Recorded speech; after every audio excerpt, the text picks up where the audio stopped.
Watch the pour, keep it steady. We need that section leveled before sundown. You ever wake up one morning, look out your window, and realize someone's building a house on your land?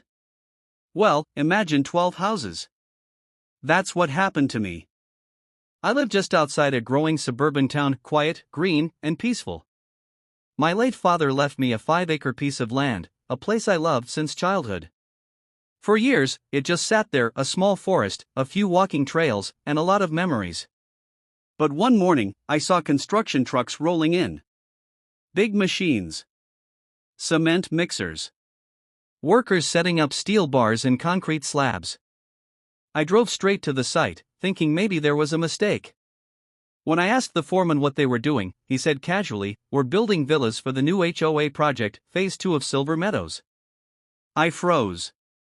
Silver Meadows? That was the housing community next to my land. I told him, "This isn't Silver Meadows. This is my property." He looked confused, then laughed it off and said, "Talk to the HOA, man. We just follow orders." That's when I realized this wasn't an accident. The Homeowners Association had somehow expanded their project onto my land. I marched into the HOA office the next day. The manager, a guy named Carl with slick hair and an overconfident smile, acted like I was the problem. "Sir, our survey shows this area belongs to Silver Meadows," he said, spinning his computer screen to show a map. I recognized that map instantly. It was wrong. The property lines had been stretched, conveniently swallowing my land into their development zone. I pulled out my original deed from my folder, a 1987 document with my father's signature and the county's official seal. "This says otherwise," I said, placing it on the table. Carl looked at it, shrugged, and said, "Maybe you should talk to the county, because we already have permits approved." I could feel my blood boiling. They knew exactly what they were doing. But arguing wasn't going to stop 12 villas already under construction. So I took a deep breath and did something no one expected. I walked away. I let them continue. For months, I watched silently as they poured foundations, raised walls, painted exteriors, and installed fancy driveways. Neighbors thought I was crazy for not stopping them. My cousin even said, "Man, they're stealing your land right in front of you." But I wasn't just watching, I was preparing. I hired a property attorney and a land surveyor.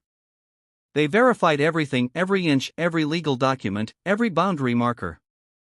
The verdict was crystal clear: those villas stood on my property. Meanwhile, the HOA started selling the new villas, beautiful, expensive homes worth $500,000 each. Families moved in, unaware that the ground beneath their houses wasn't legally theirs. By the time construction finished, there were 12 fully built villas standing proudly on my land. And that's when I made my move.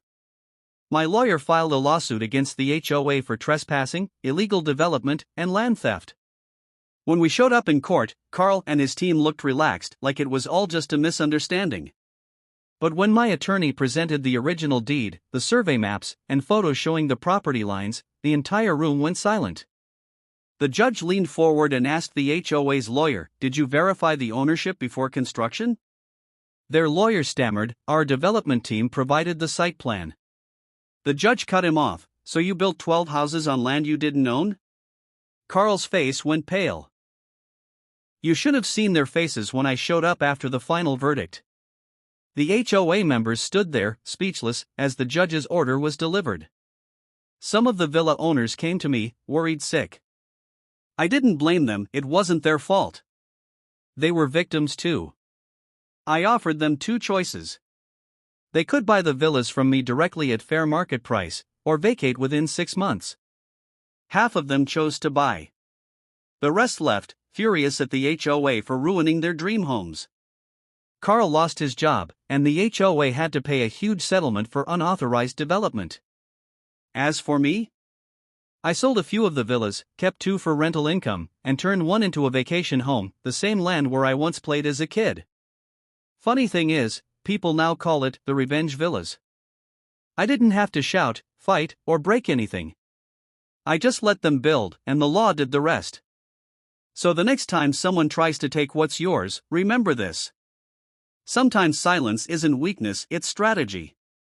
And that's how the HOA built 12 villas on my land, and I ended up owning them all.